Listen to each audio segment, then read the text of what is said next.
And I will just invite each of them to say a few words, and then we'll take some questions. Mr. Fakhri, shall we start with you? Great, thank you. Great. Good afternoon, everyone. Thank you for coming, especially on this sunny Friday afternoon. So I really value your time and your hard work today.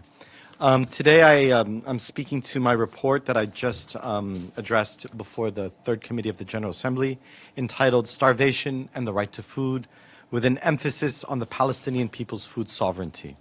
So I'll just highlight some of the things that I discuss in the report. First thing that I do in the report is just really focus on the definition of starvation and famine. What does it even mean? The reason I do that is currently under international law, starvation is primarily understood as a humanitarian issue, as a violation of the laws of war, as an international criminal, as a matter of international criminal law. And the limit of that is multiple limits to that. One, conceptually, that starvation doesn't happen overnight, and it doesn't happen just in war. Starvation is the result of choices that are made over decades. You have decades of slow violence, and then when that moment of starvation happens, often in the context of war, it's like flipping a switch, right? So the question is, how was it even possible for one group to starve another? And the report, so it looks into that you have to look at the political economy, you have to look at systemic human rights violations that are happening over decades in the food system. You're looking at land grabs, occupation, the commodification of seeds, etc.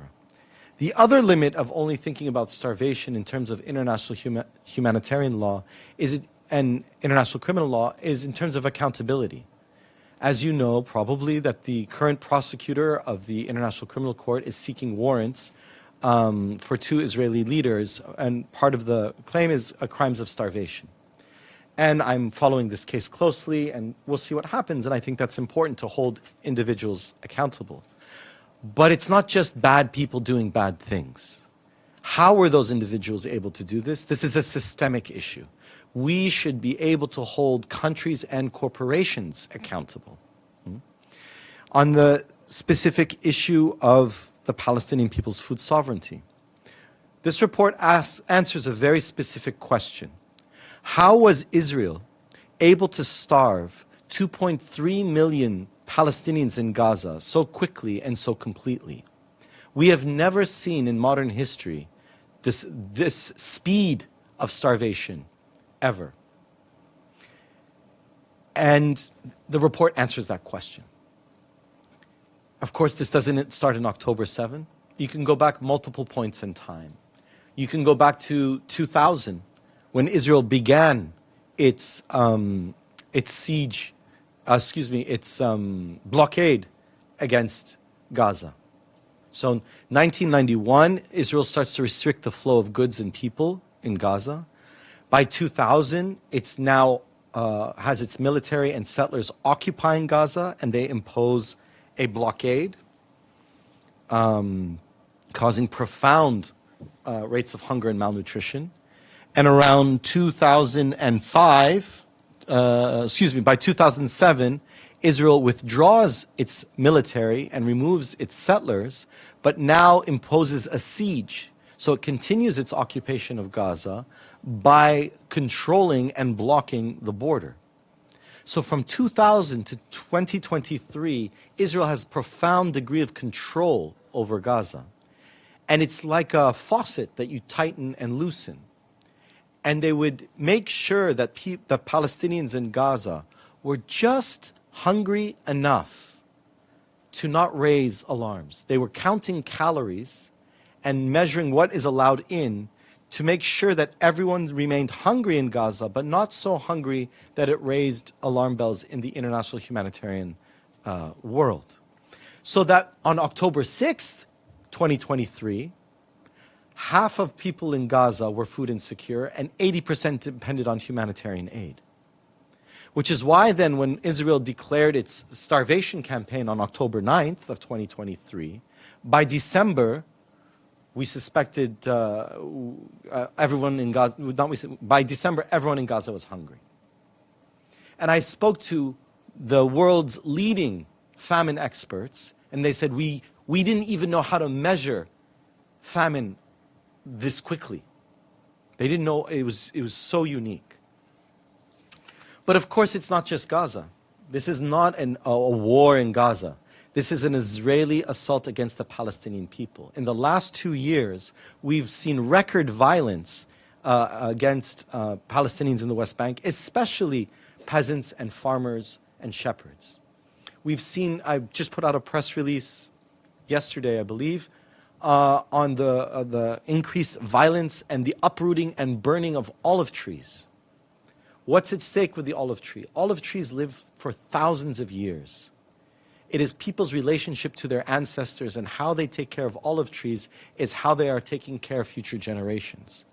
When Israeli forces and settlers are uprooting olive trees, this is an attack against the Palestinian people as a people. This is part of this genocidal campaign. The attack against UNRWA is not just a UN agency. It is a UN agency that ensures the food security for Palestinian refugees in Lebanon, Syria, Jordan, and the occupied Palestinian territories. UNRWA also holds the land claims for many Palestinian people when they were made refugees in the Nakba in 47, 48. So by attacking UNRWA, what Israel is trying to do is undermine the Palestinian people's right to return to their homes, to their territory, to Palestine itself. So that is what at stake. Benjamin Netanyahu announced Israel's annexation plan in the General Assembly in September 2023. And that's what's happening today. This is an attempt to use starvation to displace people, to kill people, to annihilate people, as an attempt to erase the Palestinians from history and from their land in order for Israel to fully annex Palestinian territory. And we see that their annexation plan continues now into Lebanon. I look forward to your questions, and I'll turn it over to the moderator. Thank you. Thank you very much. So maybe let's go to the next, to Mr. Rojo. Thank you.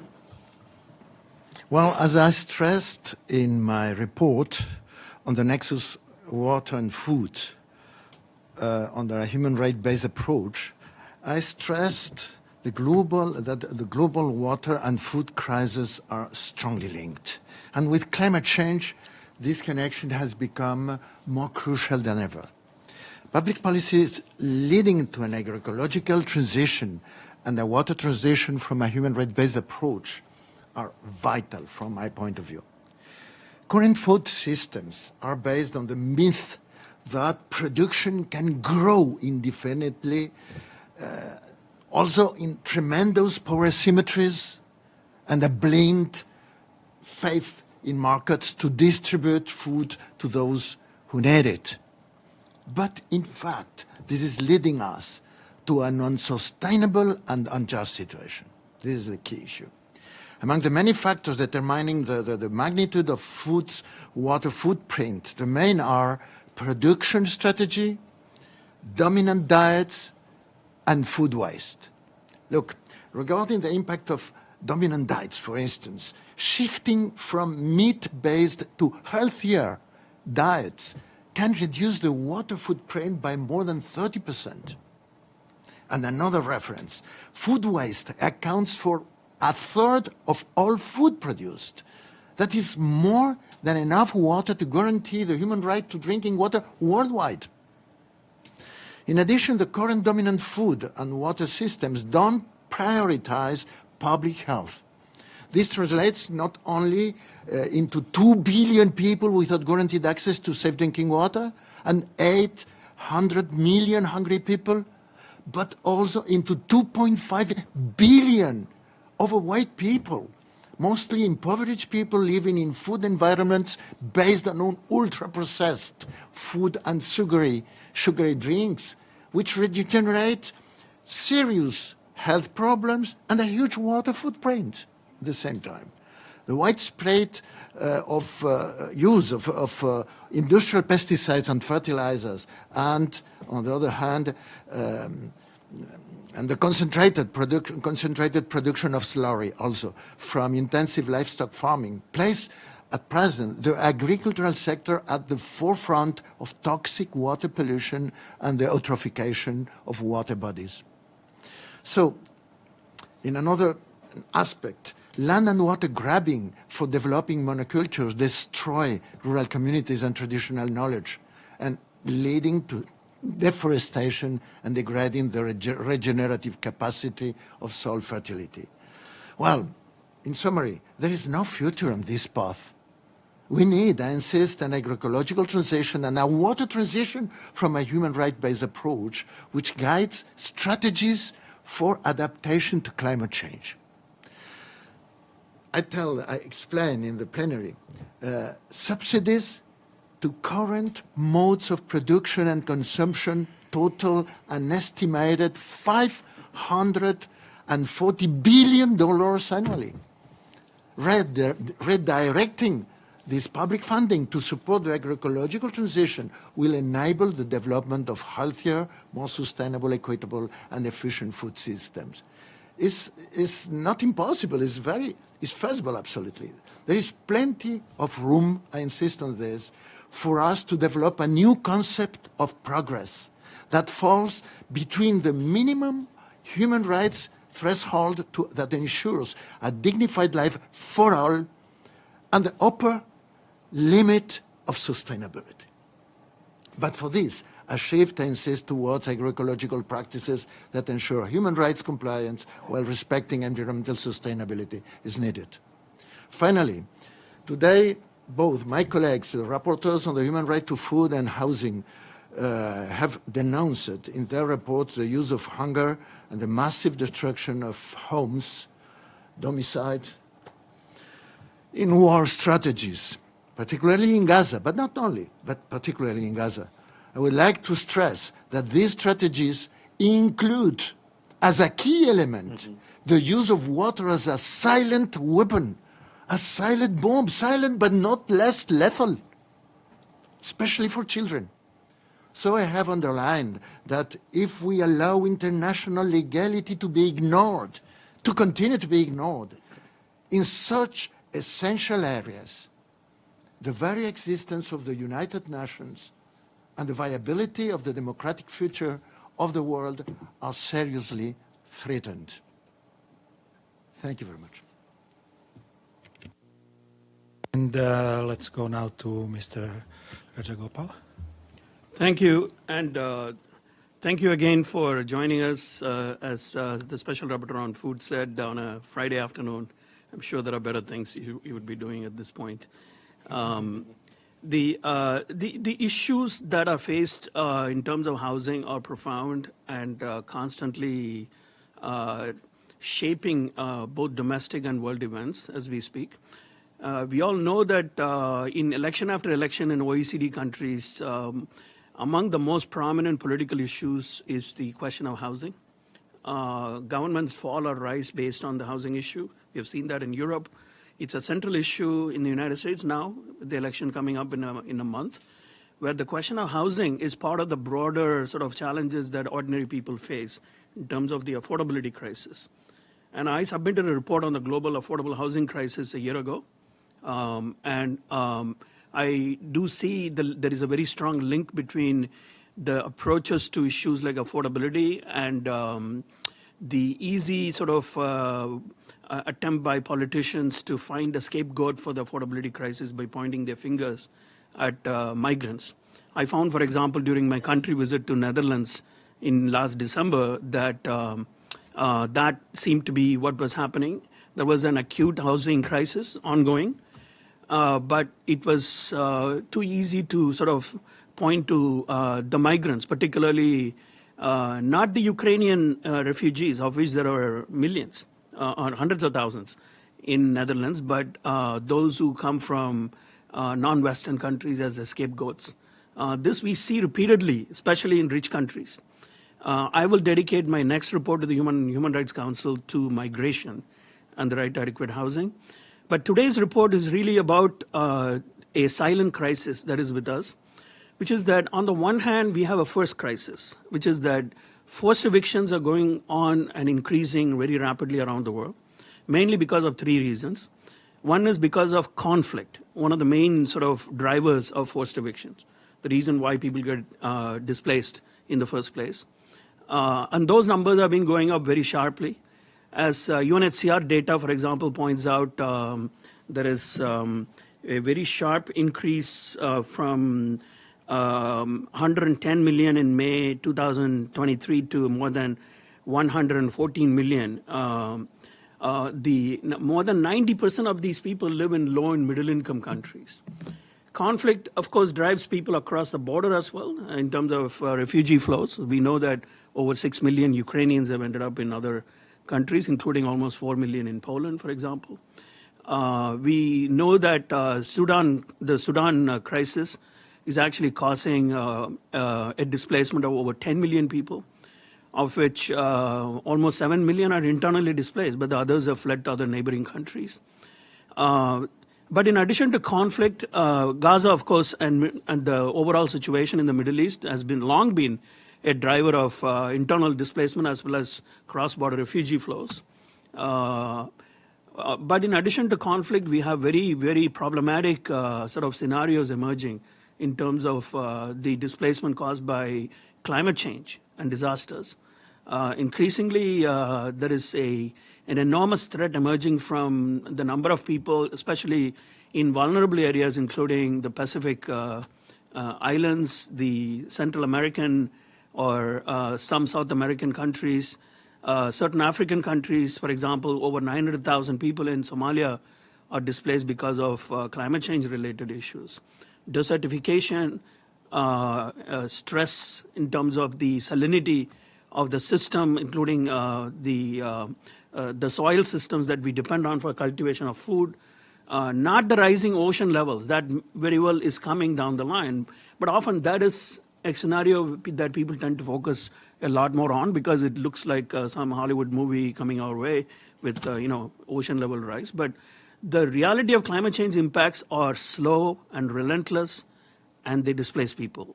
It's like a slow sort of process of expiry of a community. And then we have the biggest elephant in the room, in addition to conflict and climate change, which is development. The decisions that are taken in our names, in the so-called public interest, for removing some people out of their homes in order to put that space to better use. And we justified for a number of reasons, from large infrastructure projects to new city building to increasingly conservation in the name of protecting, for example, the targets that countries have agreed on for climate change purposes, including for carbon credit schemes. I increasingly receive complaints from communities around the world who have been displaced, whose homes have been burned down by their own governments because they've signed contracts with companies to sell carbon credits. Unfortunately, these multiple forms of forced displacement is the first crisis. But the second crisis, which is what my report focuses on, is a silent crisis, because the question is what happens to people when they get forcibly displaced? What happens to them? It turns out that there is not a very good understanding or even data about where they are exactly. Under international law, there is an obligation to resettle people who are displaced. But very few governments and very few international organizations who are responsible for displacement actually take responsibility for resettling them. I called attention to this as a silent global crisis during my report to the UN Human Rights Council in March. In this report that I just presented, had a dialogue with this morning, I said if it is such a large crisis, what are the sort of the practices that we find? What are states, international organizations, and development finance institutions, private sector, what are they doing? Who is doing better? Who is actually found wanting in a number of different ways in terms of a human rights framework? My next step in that process is to develop a set of global guiding principles on resettlement, which I will develop and engage in regional consultations over the next year, and present them to the UN Human Rights Council in March of 2026. And I had a very good exchange of views on this issue, and I hope to have an impact in in changing the unfortunate reality that we have with us today, which is that forced evictions are going up, but we just haven't figured out what to do and how to deal with the people who are getting displaced. The answer cannot simply be that they should just be forgotten or that they'll take care of themselves. That's not how it works. Okay, now we'll open for questions. Thank you very much on behalf of the United Nations Correspondents Association for doing this briefing. My name is Edith Lederer from the Associated Press. I have a question for each of you. For Mr. Fakhri, Israel contends that it is supplying enough food, that it's provided, I believe, 1 million tons of food. How do you answer that? Have you spoken to the Israelis about your latest report, and what kind of a reaction have you gotten? And for Mr. Anejo Aguido, you mentioned that water's being used as a silent weapon, I believe, in Gaza.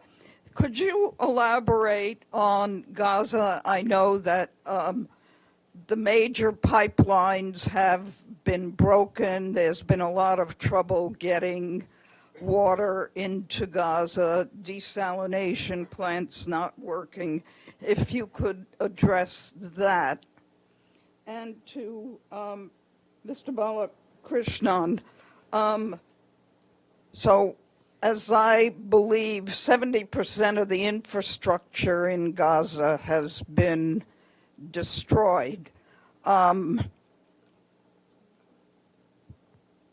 long do you think, whenever this war ends, it's going to take to actually do enough rebuilding so that people can live in anything other than tents?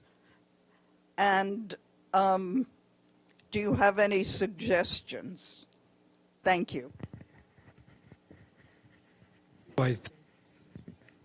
Which we will go to answers immediately, and then. Great. Thank you, Edith, and I've read your work before, and thank you for following this issue so closely. From what I have not directly communicated with Israel, they did not attend today's session. However, I have raised this issue since October 2023, where Israel has been present, and to date, Israel has not denied or provided a substantive argument against the claim that me and many of my colleagues have made, that what they are doing is using starvation and engaging in genocide. To your question more specifically, what Israel has said is that that adequate calories are entering into Gaza. I have several responses to that. One, calories are not food. Two, based on a year-long starvation campaign and a 24-year blockade and siege, allowing a few more trucks to enter in now does not actually address the humanitarian needs. But most importantly, what Israel is saying contradicts everything every humanitarian organization is saying now and has been saying. I have spoken to humanitarian organizations, UN and otherwise, directly, and the consistent message from them has been and remains that Israel's rules on what is allowed in to Gaza is opaque and absurd. It's a system designed to be confused, to make it very difficult for aid to enter. Then, if we look over the last year, whenever humanitarian aid actually makes it through, those convoys often are shot at and targeted by Israeli forces, even though those convoys are coordinating with the IDF. And then even if those convoys get past that, civilians seeking aid have been shot at and killed several times. I'll add even more. Israel has imposed a full siege against Gaza, and especially northern Gaza, at several moments. So just because, even if it were true that Israel is allowing in a few more trucks today, that does not mean that they are not starving the Palestinians in Gaza. To deny people objects necessary for their survival is starvation. Israel announced their starvation campaign multiple times. They have done so multiple times. So even if we believe what they're saying is true, that they're allowing in more trucks, that doesn't change the fact that this is still a starvation campaign. Thank you. Well, with respect regarding water, you know, the strip in Gaza has just one natural water source, is the aquifer, the coastal aquifer. Well, during the past time, before, you know, the war, and during the time in which it was, we had the blockade for 15 years, more or less, the people in Gaza is more than 2 million people, 2.3. But 1.6 people are, they are not living there because they want. They have been expelled from their houses, from their territories, and they're in refugee camps. So this crowded population needed to pump water, 3 times more water than the rate of replenishment, natural replenishment of the aquifer. So that deals with to a salination, massive salinization of the aquifer from the past. And on the other side, before the war, what you had is 70% of the materials needed for instance, sanitation plants, for building and managing sanitation plants, has been considered dual-use materials, so blocked, not allowed. So what happens? Very poor sanitation processes and contamination with fecal matter of the aquifers. This was before the war. So the only way of having water for drinking water was the desalination plants. And an amount of water sold by Mekorot, the public-owned company, Israeli company, to the Palestinians. But with the beginning of the war, this water was cut off at the beginning completely, and then a little bit, more or less, but cut it, essentially, and with cutting off the energy, the desalination plant collapsed. So what is the situation at present? Amount 4.7 liters per person per day availability of water, but most of this water is polluted. So it's not just the scarcity, but is the contamination and diseases, especially for children. And this is why I talk about that we have a silent bomb. It's not spectacular, you know. These thousands and thousands of people, children mainly, that without health care and with this contamination and this salinization of available water, they suffer and they die. It's a silent but lethal bomb.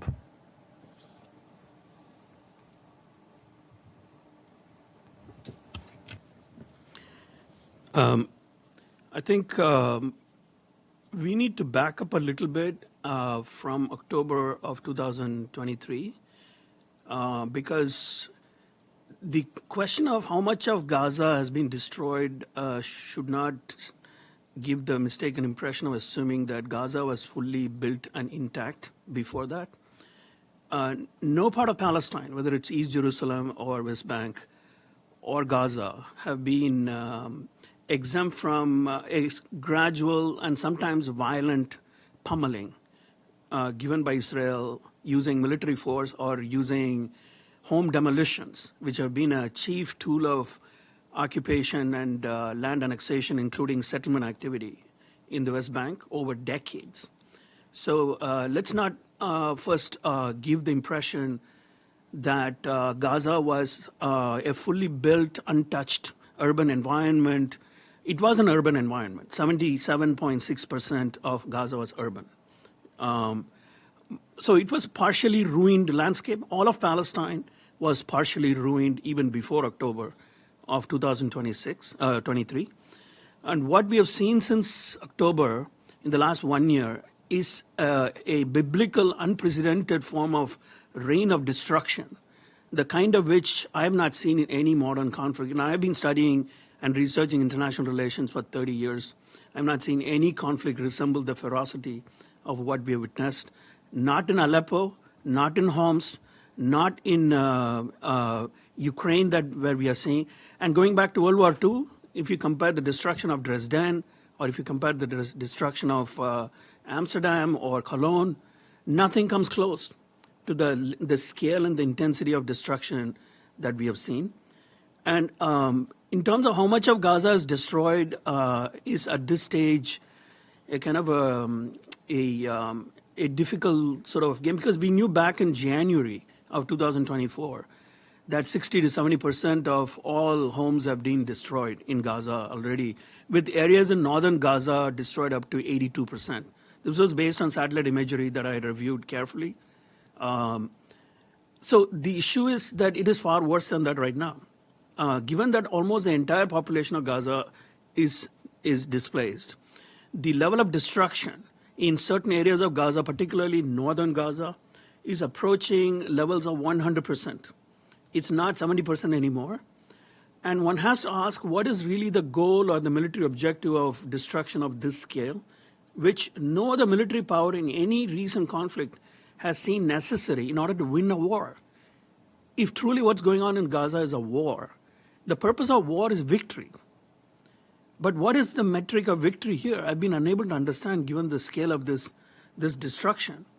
And I've noticed, especially as I said earlier, even with my remarks about resettlement, the increasing number of conflicts where, because of planetary urbanization, more and more people just live in urban areas. Built environment gets hit during warfare, far more than, for example, the old conflicts with trench warfare where troops would fight, outside of cities, facing each other. That's not warfare anymore. We are not in World War I anymore. And with some exceptions, for example, the conflict in Sudan or the conflict that we've been seeing in Myanmar, because of the large percentage of rural populations that are on the receiving end of the military actions, we don't find the level of physical destruction that we see, say, in Ukraine or in Gaza. But the reality is that in most countries, increasingly, as countries become more and more urbanized, Gaza is going to be the future of the planet. If we don't stop it now, this is what we are looking at. So then we come to your question, how long will it take then to get out of this? What do we do about all this rubble? And a recent UNDP report estimated that there are over 39 million tons of debris as of May of this year. The debris is as much as, if you stack them up vertically, it's about 8 times the height of the entire Central Park of New York, or 11 times the volume of the Great Pyramid of Giza. So we are talking a level of rubble mixed with unexploded ordnances, toxic waste, asbestos from, for example, collapsed buildings that are yet to be assessed, let alone be cleared. The groundwater pollution and the soil contamination are so catastrophic that we don't know if they can ever be remedied in time for people to move back, at least within this generation.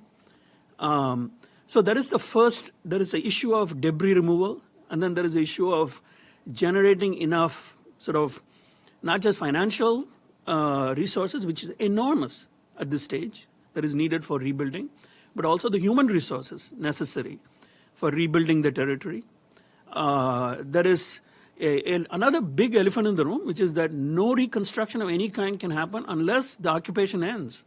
Because the reality is that in any of the past attempts at rebuilding after wars were unleashed on Gaza, very little rebuilding could go on because of the supply on, say, dual-use materials or the restrictions on, say, earth-moving equipment to come in to push the debris out of the way.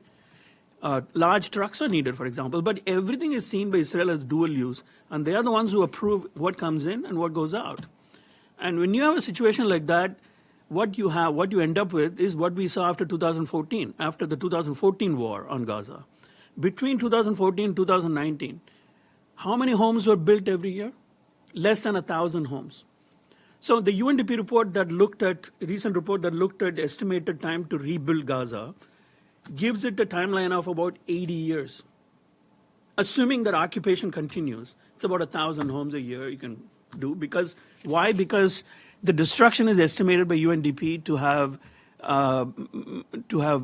about 79,000 houses, about 80,000 houses roughly. So you're looking really at 80 years if occupation continues. So any way to systematically and rapidly get out of the current situation within the lifetime of the smallest child in Gaza right now involves ending the occupation now. Otherwise, that child will never see his or her home rebuilt ever again. That's basically where we are. Thank you very much. Yes. Thank you. My name is Justicia Shipena Edah. I'm a Scholz Fellow, also a journalist from Namibia. You spoke briefly in terms of conflict and housing. I just wanted to get, is this the same situation in the African continent? Are you seeing that the African populace is also face their rights to housing is also being violated due to these conflicts? And we have also seen that fertilizer prices are finally starting to stabilize after that continuous increase since 2022. Has this stabilization affected the rights of food or water in any way? In terms of housing, and when we do speak of elections, my country, Namibia, as well as other African countries, are heading to the polls. Namibia is having elections next month, but it also faces a large number of affordable housing, as well as where individuals either lose their homes due to affordability, but also due to land disputes. And these politicians and governments then use this in their campaigns to deliver on this, to want to deliver on these promises. Have these politicians, in your opinion, answered to the rights of housing in these African countries? And two more questions, sorry. On carbon credits, what measures should be put in place to ensure that carbon credit programs do not lead to that housing loss?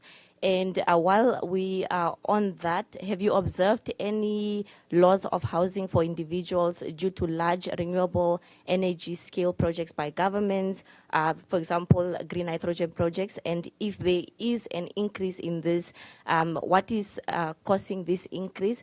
And is this also due to agreements that are signed, as you've indicated, like the carbon credits? Thank you. Several questions. Start with the housing. Africa, on the one hand, African Union and Africa collectively has taken very forward-looking steps when it comes to, frankly, acknowledging forced displacement as a crisis and in putting forth legal frameworks for dealing with them. The only really most persuasive or binding soft international law guideline we have in internal displacement is the 1998 Guiding Principles on Displacement. That was developed by none other than Francis Deng, the former UN Special Rapporteur on IDPs, internally displaced persons, from Sudan. And the development of consensus around those principles has led African countries to adopt the only legally binding international agreement on displacement in the world right now, which is the Kampala Convention. So in terms of international law frameworks, and also in terms of the many judicial opinions I've seen from the African court, for example, on human and people's rights, it's actually certainly at the vanguard. But there is, as with other continents and countries, there is often a huge gap between aspiration and reality on the ground in terms of what countries are actually able to do to make sure that when displacements happen, including because of conflict, that there is an adequate response. And the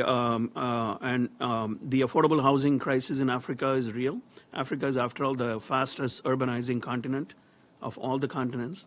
Housing is constantly in short supply or rising very rapidly in prices, with much of the even middle class finding it very difficult to afford housing in locations where it makes sense for them to access jobs or schooling or hospitals.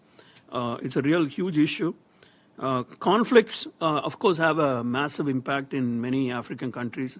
At the current moment, of course, in Sudan, but there are many lingering issues, including in the Sahel, but also in, of course, in Somalia, and then we have, of course, the remnants of the Congo Second World War, as you could call it, that has actually left a vast swathe of territories with displaced populations who are not settled, who have been living, for example, as cross-border refugees for years.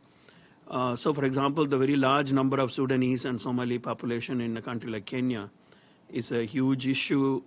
And I know that recently Kenya has been taking some very encouraging steps to try to legalize the presence of those communities and convert the refugee settlements into urban settlements, which is a very forward-looking sort of step to take.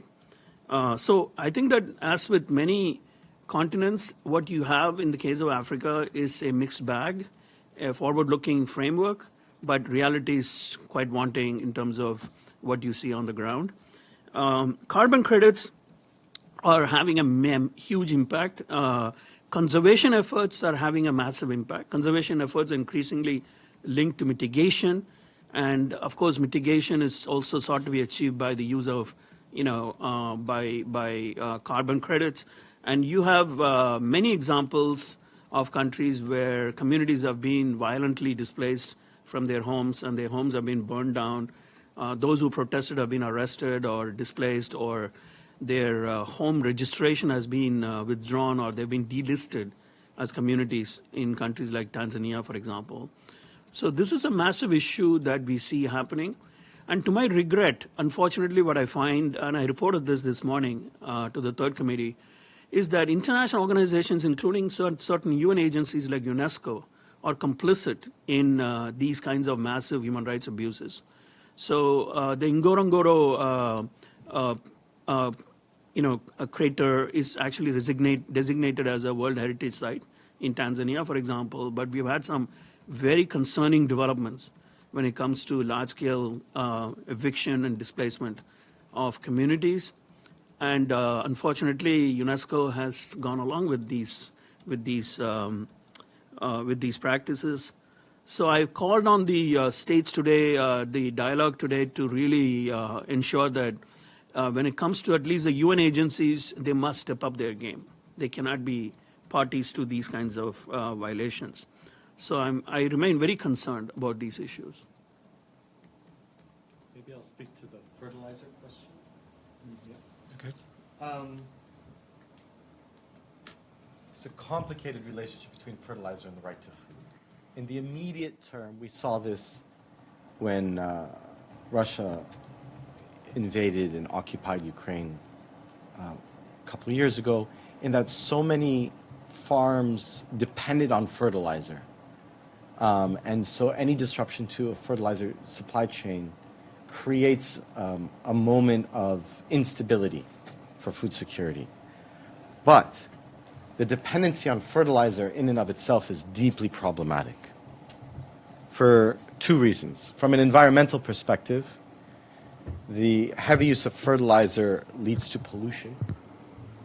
But second, I guess I should use this. But second, I was putting it aside.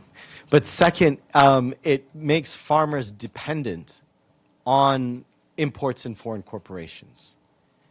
And from a right to food perspective, what farmers should be doing is gradually weaning themselves off of chemical fertilizers so that it's better for the environment and that they are less dependent on these foreign corporations and less vulnerable to geopolitics and fluctuating markets. From agrarian perspective, it is possible. It is possible to grow enough food for the world without using chemical fertilizers. It just requires different techniques. So, a reference, a positive reference in the African continent related with water. It was very I have studied the problem more last year with my precedent report, but I tell you the reference of very positive in terms of water management in transboundary basins, you know. It could be said that the African continent is the world leader in agreements for the management of transboundary basins, river basins, in the very difficult conditions posed by climate change for the future. I always cite the references of the Senegal River basin, the Niger River, the Okavango River, and the Lake Chad basin. Well, these agreements at international level give a reference, a leadership in some way. It is, of course, it doesn't guarantee overcoming the problems caused by droughts and floods in the future, but they offer better conditions and shared responsibilities for dealing with them instead of promoting the next war, regional war around this kind of important issue. So I wanted just to, not to say it's very nice, no, not at all, but also to recognize this African leadership on the water management in transboundary basins. Thank you. Yes, thank you. Hanin Dag Hammarskjöld Fellow from Occupied Palestine. As you mentioned, and according to reports from Gaza, the Israeli occupation destroyed the infrastructure needed for self-sufficiency. The reports indicate a complete destruction of agricultural land and pollution of groundwater. I know you mentioned this, but I want to know more about how do you see the long-term danger of this for Gaza?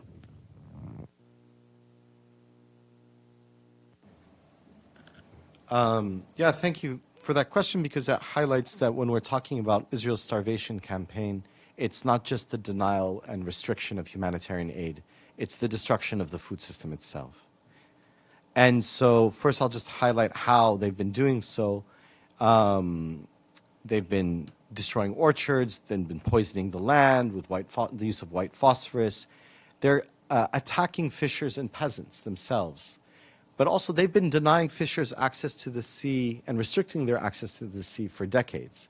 So it's been going on for decades, and this is just the accelerated version. And now there's increased creation of so-called buffer zones, which is taking over agricultural land. What this does is it makes it very difficult then for the Palestinian people to feed themselves. This is their food sovereignty. And this is why we're calling it genocide. When you undermine a people's relationship to the land, and you undermine the people's ability to feed themselves with dignity, then you are trying to annihilate a people as such. That's what's at stake. And so so that's exactly what Israel is doing, is trying to make it impossible to think about a future. Right? So one of the most powerful things that the Palestinians are doing to preserve this is they're saving their seeds, they're saving their recipes, this is knowledge. Right? This is at the heart of what's happening. And this is why Israel targets the food system in Gaza, but also in the West Bank. So what's at stake is the very future of the Palestinian people, when we think of it in those terms. And again, that's why it's important to not just focus on the humanitarian aid, but the destruction of the food system. Perhaps just to add that we are focused at present because it's so incredible what is happening in Gaza. But it's not just in Gaza. If we look at West Bank, from a long time ago, from under the occupation, look, even in the territories illegally occupied in Palestine. Palestinians have no the right to approach the river, the Jordan River. Is not allowed. The whole Jordan River, at the beginning in the Tiberias Lake, is put in the national water carrier and goes to different issues for cities, but also for irrigating cotton in the desert, Negev desert. Incredible. Palestinians cannot build new wells, even in their territories. They are not allowed to give water to the Gaza Strip, for instance. So water is an essential element for collapsing life, even in West Bank, under a strategy that is not a war strategy properly. It's more than this. You have explained very well before in the session. It is a strategy in which genocide deal with occupation forever if they can.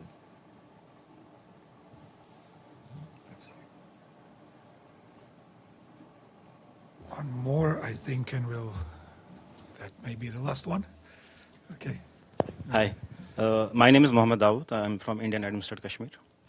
So my question is to you, sir. So you talked about many things around the world, human rights violations and all the stuff. Do you have any report on Indian Administrative Kashmir?